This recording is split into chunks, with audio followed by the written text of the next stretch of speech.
Opa, bora de carona hoje? Aproveita que é de graça, pode passar debaixo da roleta, se acomoda com calma, tem bastante lugar. Já que aqui o ônibus é imaginário, dá para respeitar o distanciamento social, mas mantenha a máscara, hein, por favor. É uma pena que só assim, né, na imaginação, para conseguir pensar em estar em um ônibus e ao mesmo tempo atender recomendações sanitárias de combate ao coronavírus. O lugar comum quando a gente fala de transporte público é pensar no ônibus lotado. Se tem uma coisa que é bom manter distância, é o lugar comum, mas esse tema parece um bumerangue. Você pode lançar outras questões a respeito, mas esse lance da lotação parece voltar uma hora ou outra como se fosse inevitável.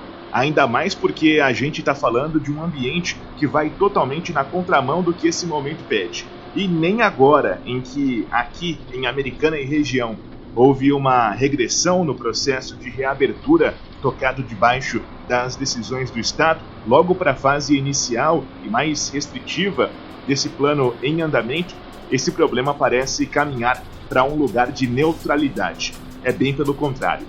Eu sou o Bruno Moreira e o transporte público no meio da pandemia é o tema do episódio 38 do Além da Capa.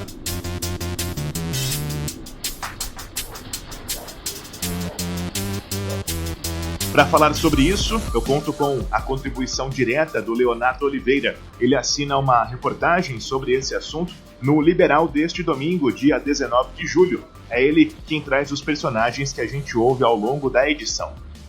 Bom, Leonardo, a gente tem a ideia, ou pelo menos tinha a tese a ser observada quando conversamos sobre isso aqui na redação, se o fluxo de passageiros no transporte público teria um reflexo que acompanharia a classificação que o Estado fez para a Americana e região. No caso, uma reclassificação, trazendo as cidades aqui do nosso entorno da fase laranja para a vermelha do Plano São Paulo. Ou seja, um funcionamento de comércios e serviços bem mais restritivo do que a etapa anterior e, consequentemente, na nossa ideia inicial, a possibilidade de uma diminuição no movimento de passageiros.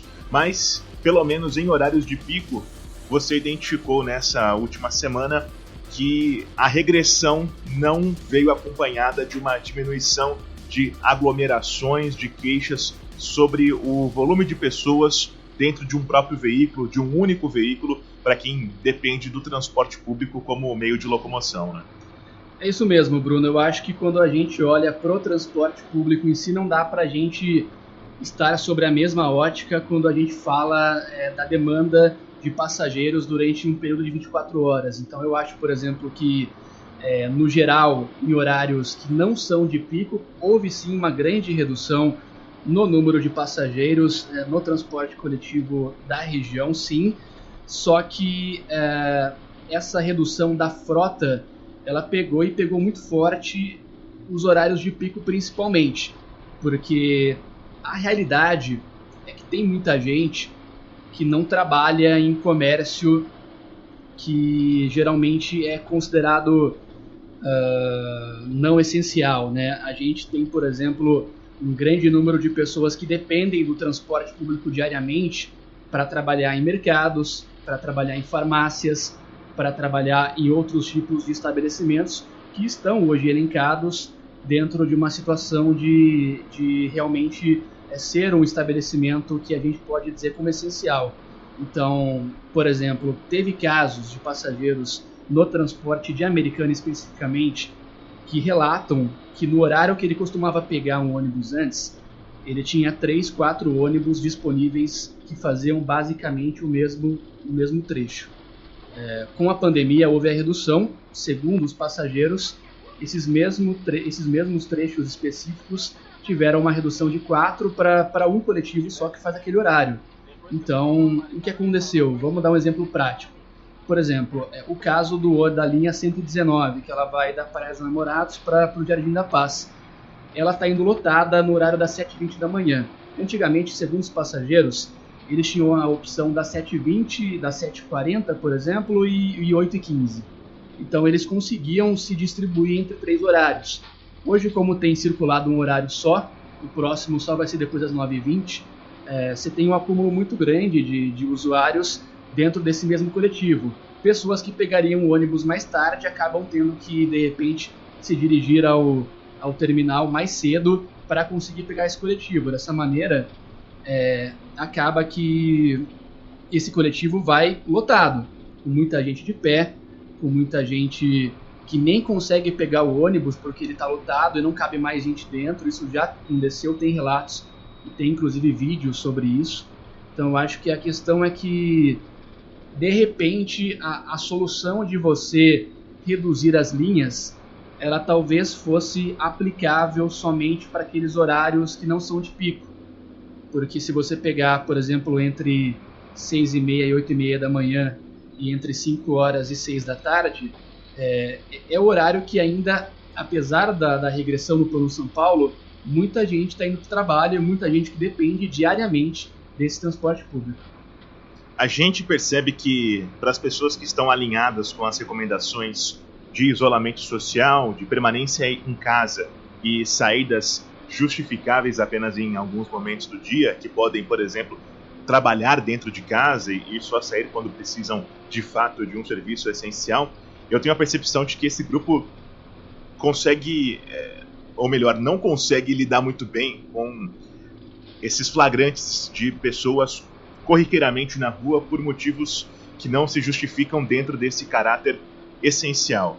Esse público, essas pessoas com quem você conversou durante a última semana, tem um cenário completamente diferente, pelo menos a ideia que eu faço, e gostaria que você comentasse melhor. Para esse público, estar na rua ou estar em casa não são meras opções, né? São pessoas que lidam diretamente com a necessidade de estar na rua, pegar ônibus, se dirigir de um lugar a outro, por questões de manutenção das próprias casas, né? Exatamente, Bruno, até porque no período em que eu fui até o terminal, que foi na última terça-feira, na verdade os comércios já estavam fechados, como é o tema desse podcast, pelo menos aqueles que não são essenciais, então não haveria motivo, em teoria, para que as pessoas pegassem ônibus, né?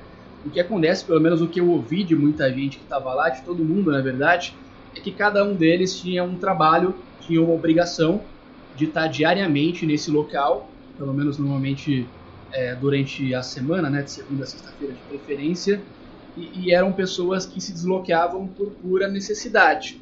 Como eu disse, muita gente que trabalha na área de enfermagem, muita gente que trabalha em hospital, reclamando disso também. Então, isso é um ponto importante para se destacar. Pelo menos as reclamações que a gente recolheu no terminal metropolitano de Americana eram realmente de usuários que estavam com medo da Covid-19, que se dependesse realmente só da vontade deles, eles não se sujeitariam a esse tipo de deslocamento. Muitos dizem que se tivessem condições, teriam optado por um transporte como um transporte individual, por exemplo, como Ubers, enfim. Só que não tem essa condição, né? Não dá para você gastar todo o salário nesse tipo de transporte individual, que iria, no caso, te privar de um contato coletivo. Então, o que a gente percebeu, sim, lá no terminal, foi que realmente a grande massa de pessoas que precisavam desse deslocamento coletivo eram realmente de uma demanda essencial e de uma demanda de gente muito apreensiva com o futuro, né? Pessoas que moravam com, de repente, o avô, a avó em casa e com muito medo de, no trajeto até o trabalho, se contaminar. Muita gente que diz tomar muito cuidado com relação ao vírus e toma todas as precauções no dia a dia, só que estão sujeitas em, de repente, 2 momentos do dia se contaminar com mais facilidade por conta realmente de um contato com o maior número de pessoas.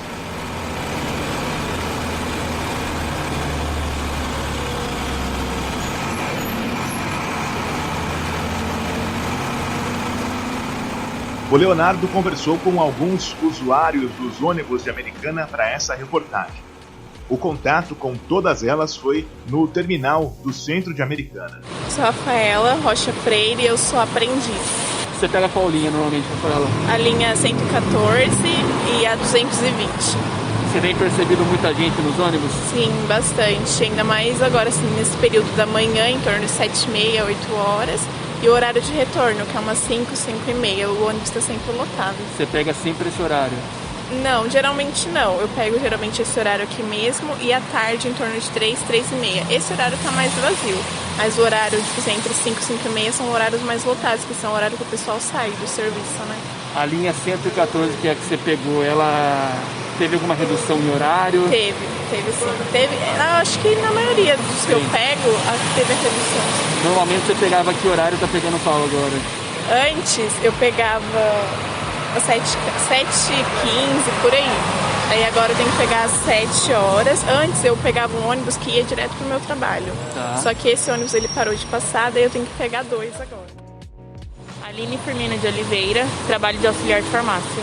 Conta pra gente, você tem percebido que os ônibus estão com linhas mais reduzidas e tá aglomerando realmente dentro dos ônibus? Sim, a aglomeração continua. Em vez de eles poderem aumentar os ônibus para poder não diminuir um pouco da pandemia, não. Eles diminuíram e isso ocorre mais risco de vírus. E aí você pegava antes, era de 1 em 1 hora. Isso. E agora tá de 2 em 2. Agora cada 2 horas. E o principal movimento que você percebe é na hora de voltar para casa, Isso. umas 5 horas. Isso. E a gente sabe que a gente é obrigado a trabalhar para conseguir manter uma renda. Sim. Mas te dá uma preocupação também de estar tão próximo das pessoas? Sim, até porque a gente tem família em casa, né? Então a gente tem que o máximo se prevenir, mas é difícil. É Larissa Pereira e eu trabalho no escritório de advocacia. Eu sou secretária lá. E como é que tá a questão das linhas? Reduziu bastante para vocês? Reduziu. Tinha 3 linhas antes, agora só tem uma. E geralmente ela vai lotada, ou na parte da tarde ou na parte da manhã.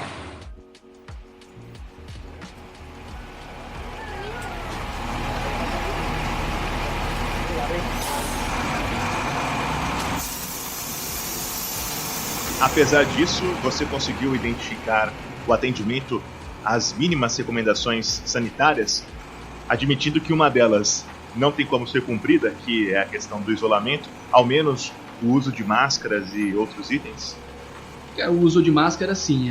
Todo mundo, pelo menos no dia em que a gente esteve presente lá no Terminal Metropolitano de Americana, tanto na área de embarque quanto dentro dos ônibus, pelo menos naquele recorte temporal, deu para perceber que realmente a maior parte das pessoas estavam sim com o uso de máscaras, estavam sim com muito receio de se contaminar, só que é o que você falou, né? É difícil colocar, talvez, em prática um dos pontos mais importantes, que é o isolamento.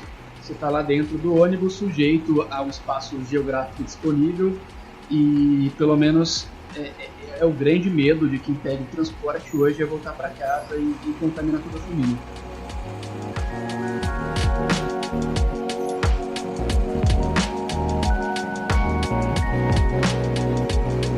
Essa conversa que a gente está tendo leva para uma outra questão. O serviço de transporte público em Americana tem sido executado de forma emergencial, não por uma empresa com um contrato regular em operação, ainda que durante todo esse período emergencial seja a mesma empresa a responsável por oferecer o serviço. Eu pedi mais detalhes sobre esse cenário para o repórter André Rossi.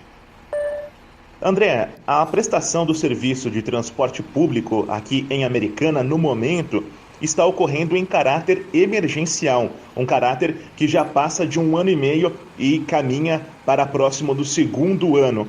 Por que esse caráter emergencial e quais são as últimas informações a respeito de uma tentativa de mudar esse panorama para que uma empresa com um contrato formal e permanente consiga lidar com a Prefeitura de Americana e oferecer o serviço à população que mora na cidade? Bom, Bruno, para entender um pouco melhor essa situação, a gente tem que voltar para julho de 2017, quando o prefeito Omar Najjar determinou a intervenção no transporte público. Ele afastou a VCA, Viação Cidade Americana, que era uma das empresas responsáveis pelos ônibus na cidade. Todas as linhas foram repassadas para a VPT, Aviação Princesa Tecelã, que era outra empresa que atuava no município.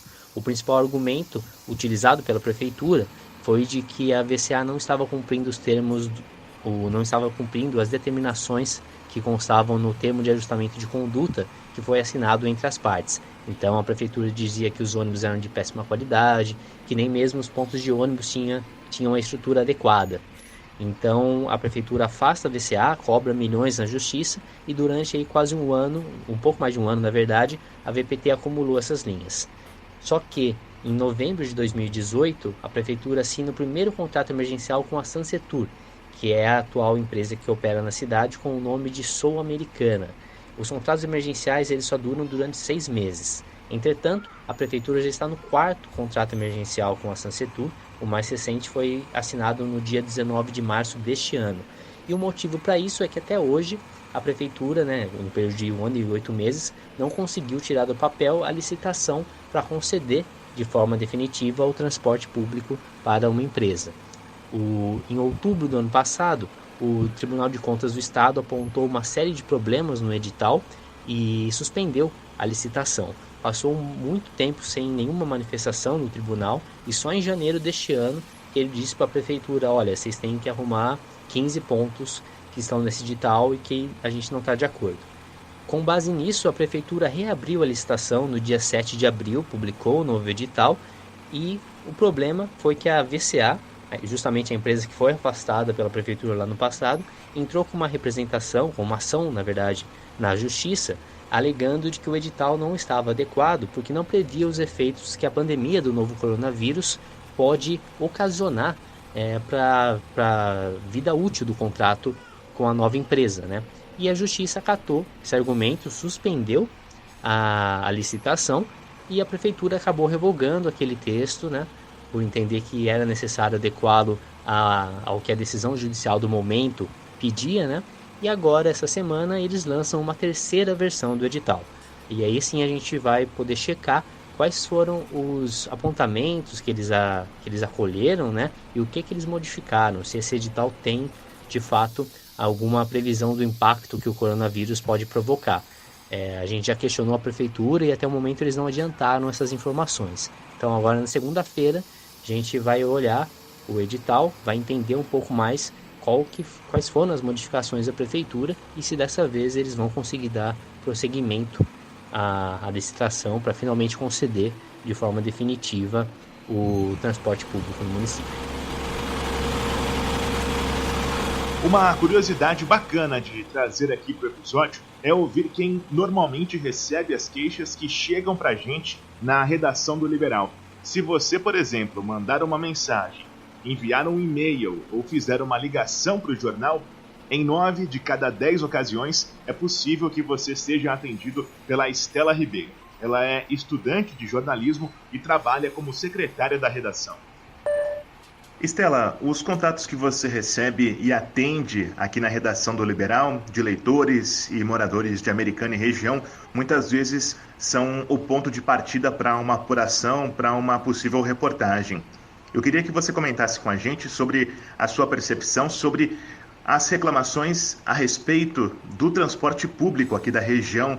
Quais são as observações, o que te chama a atenção quando você recebe um tipo de queixa desse segmento e se você também puder comentar como tem sido o volume de reclamações a esse respeito durante essa pandemia do coronavírus. Então, Bruno, no início da pandemia, a procura pela redação do Liberal para mostrar a situação do transporte público era muito grande, coisa de 10 mensagens pela manhã. O que era complicado para a gente, porque tinha essa cobrança por parte de quem procurava a gente por respostas, ao mesmo tempo que a gente não recebia respostas também sobre essa situação. Atualmente, o volume sobre reclamações do transporte público diminuiu. A gente recebe sim, com frequência, mas com um volume reduzido. Eu sinto que houve uma saturação, porque o problema não foi resolvido e os cidadãos chegaram à conclusão de que não vai adiantar procurar mais a gente, porque várias vezes a gente já chegou a publicar matéria sobre, mas não houve resultado, porque a prefeitura não dá resposta. As reclamações sempre giraram em torno de alguns tópicos. se inicia pela linha reduzida, que gera a lotação da linha e do ônibus, com a questão do como a gente vai se proteger do vírus, como querem que a gente se proteja do vírus, se o ônibus está cada vez mais lotado. E também a questão do horário, que com as linhas reduzidas, os horários diminuíram. E o que acontece? Atualmente, a preocupação não é mais tanto o vírus ou o medo de pegar o Covid-19. O problema real está no horário que o ônibus passa e que horas eles vão conseguir chegar ao trabalho. Porque, querendo ou não, a vida para alguns está voltando ao normal. E essa é a maior preocupação no momento. De volta para a conversa com o Leonardo Oliveira. Até aqui, você se referiu à experiência observada no terminal de Americana e no contato com usuários do transporte que é oferecido dentro da própria cidade. Mas na sua apuração, na sua reportagem, você também detalha o relato de quem usa linhas que cruzam cidades, as linhas metropolitanas intermunicipais que fazem conexões entre um município e outro, que em alguns momentos até usam a malha rodoviária num trecho dos seus percursos, mas que, independentemente disso, funcionam, operam como veículos coletivos de transporte urbano. O que você conseguiu identificar desse recorte também, desse segmento de transporte? A situação, Bruno, ela é muito semelhante e ela, de certa forma, mostra como não é só a Americana que restringe, que vive esse tipo de problema, né?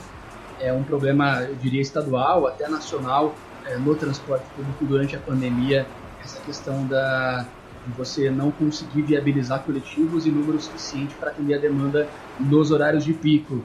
A gente recebeu um relato e até um vídeo de um técnico de enfermagem do posto de saúde do Molon, em Santa Bárbara do Oeste. A situação dele é a seguinte, Bruno, ele pega o ônibus todo dia de manhã, umas 6, 6h30, ele pega ali próximo do Santa Rita, um coletivo do consórcio Bus Mais, que é quem gere hoje as linhas metropolitanas aqui na região de Campinas, e ele se desloca até o Molon utilizando esse transporte coletivo. Esse transporte depois vem para a Americana, mas ele desce antes num ponto ali na divisa com a Americana, entre a Americana e Santa Bárbara do Oeste. Então, pelo menos na manhã de terça-feira, o vídeo que ele envia para a gente mostra uma situação bem caótica, uma situação de todo mundo de pé dentro do coletivo, não há espaço para andar dentro dele. Esse enfermeiro, inclusive, na conta dele, ele diz que o ônibus chegou a beirar a presença de 100 pessoas ao mesmo tempo, sendo que a capacidade é um pouco mais da metade disso. Então, é uma situação muito semelhante do que vive o transporte municipal de Americana e acaba gerando muitos transtornos, porque, por exemplo, esse Alan, ele é técnico de enfermagem. O Alan, que o Léo menciona, é o Alan Roger. Ele mesmo conta o que tem visto na sua rotina de usuário de transporte público. Eu acho que o fato de ter só esse ônibus às 6 da manhã foi pela questão da pandemia, né? Porque aí houve a redução do horário de ônibus e essa é a linha 621. É a linha que sai do Romano e vai para a rodoviária de Americana. A outra linha 622, ela está suspensa, não sei por qual motivo, né? Porque em ligação lá na MTU, a atendente me informou que ela estava sendo revista e já faz um tempinho já, e até o momento não colocaram ônibus extra de manhã, né? E essa situação já vem ocorrendo há muito tempo, então todo mundo que precisa entrar às 7 da manhã acaba pegando esse ônibus às 6 horas, que é o único horário que tem um ônibus. E aí, tipo assim, tinha mais de 100 pessoas dentro do ônibus, estava insuportável, não tinha como você andar dentro do ônibus, você entendeu? Eu não consegui passar a catraca de tanta gente que tinha, eu tive que descer pela frente, e isso já vem ocorrendo, o pessoal vem reclamando, mas até o momento nenhuma atitude foi tomada, né? Então ele está em contato diariamente com pessoas em condições de suspeita da Covid-19. Então você imagina que se ele se contaminar, ele vai levar essa contaminação para muita gente num trajeto diário, um trajeto de ida e volta. Então, eu acho que é um fator muito importante e que demanda uma atenção ainda mais fundamental de quem gere esse tipo de serviço.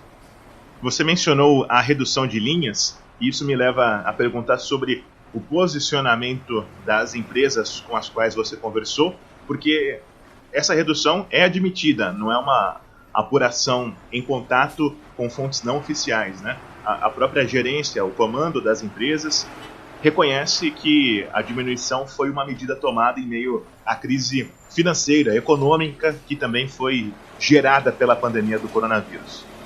Exatamente. Primeiro, o lado do consórcio Bus+, que é o que, como eu disse, gere o transporte metropolitano. O argumento deles é que sim, houve uma redução nas linhas e que a frota hoje ela funciona em cerca de 70% do que funcionava normalmente. Eles apontam que houve uma redução de cerca de 60% no número de passageiros. Mas a impressão que eu tenho com base no que eles dizem, com base no que os passageiros indicam, é que foi uma redução que não teve o cuidado de indicar, de analisar o perfil de cada horário. Que é o que a gente falou. Realmente, se você pegar um ônibus 10 horas da manhã ou 11 horas da manhã, você não vai ter muita gente. Porque os comércios estão fechados, não há hoje essa necessidade de deslocamento entre cidades. Só que o fato é que a redução ela causou uma estranheza muito, muito grande de quem frequenta esse tipo de transporte, principalmente durante os horários de pico. Outro ponto também elencado são os gastos. O consórcio Bus+, ele indica, né, ele pelo menos informou para a gente durante a semana, que os gastos para se manter uma linha em funcionamento são muito grandes. Pneu, combustível, equipamento, e que de repente, para colocar 100% da sua frota em circulação, teria que haver um incentivo por parte do governo para que isso acontecesse, já que as receitas, no geral, estão diminuindo. E já o argumento da Sansetur, através pelo menos do seu diretor, o Marcos Chedi, é justamente a parte financeira, né? Ele diz que, na visão dele, é um problema nacional, que não parte só de Americana, nem só da região, e que, nas palavras dele, não há muito o que fazer sobre gente de pé no ônibus. Foi isso que disse a nossa reportagem. Ele vai na mesma linha que o consórcio Bus+, que hoje não existem incentivos por parte de órgãos estaduais ou federais na manutenção de uma frota de maneira 100%, e que isso é o que pega mais, né? E vale lembrar que a Sansetur, inclusive, pelo menos o que é alegado é que o momento financeiro é difícil, porque durante a semana a gente até anunciou uma grande demissão de funcionários. Segundo o Chedi, cerca de 60 trabalhadores da Sansetur foram demitidos. Ele, pelo menos, alega que são funcionários do transporte escolar e que, por conta de uma não utilização do serviço na cidade hoje, já que as horas estão paradas, ele foi forçado a demitir, embora tenha prometido também que esses mesmos funcionários fossem recontratados no futuro. Então, o que recai sempre na maneira como as empresas se justificam são os reflexos econômicos da pandemia do novo coronavírus. A gente está chegando já a 4 meses de pandemia, e nesse intervalo houve um momento curioso, peculiar na gestão pública sobre esse tema. Foi um exemplo de São Paulo, em que o prefeito Bruno Covas chegou a ameaçar de demissão no secretário municipal se os ônibus que circulam na capital não tivessem a capacidade de receber todos os passageiros sentados. Os números que a gente tem é que 5% das linhas nós tínhamos passageiro em pé. O secretário tem até sexta-feira para conseguir fazer isso. Se até sexta-feira ele não conseguir fazer isso, a partir da segunda é outro secretário que vai tentar fazer isso. O secretário de Transportes da Prefeitura de São Paulo pediu demissão do cargo. Na última segunda-feira, dia 8, Bruno Covas já havia sinalizado com a possibilidade da troca de Edson Caran, caso ele não zerasse a quantidade de passageiros de pé nos ônibus paulistanos, uma das medidas pensadas pela gestão municipal no combate à pandemia da Covid-19. Mas ao longo da semana, as medidas adotadas não surtiram efeito e o secretário preferiu sair. Eu falo disso para lembrar de episódios extremos que a questão do transporte já trouxe nesse debate sobre aglomeração e isolamento e a necessidade do atendimento às normas sanitárias, e também para questionar se a Prefeitura de Americana se posiciona, se coloca de alguma forma nesse debate também. A gente questionou a Prefeitura na quarta-feira à tarde e a gente obteve como resposta que esse nosso pedido, a gente listou primeiro o número de linhas e também quais seriam as linhas mais problemáticas. Eu posso citar para você aqui. Foram 3 as principais demandas.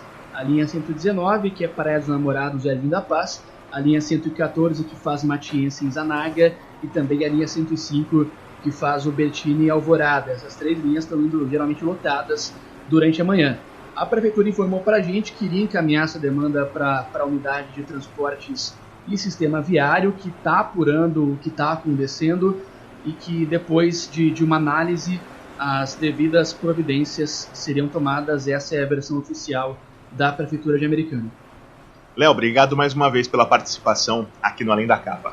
Grande abraço, Bruno. Foi um prazer. Até a próxima.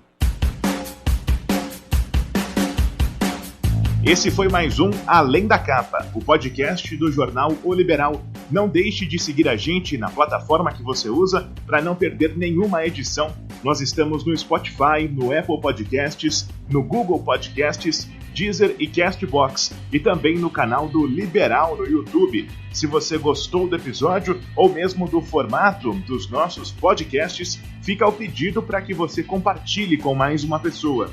A gente recebe comentários pelo e-mail podcasts@liberal.com.br ou nas redes sociais do Liberal. Os endereços estão na descrição do episódio. A apresentação, roteiro e edição são comigo, Bruno Moreira. Até a próxima!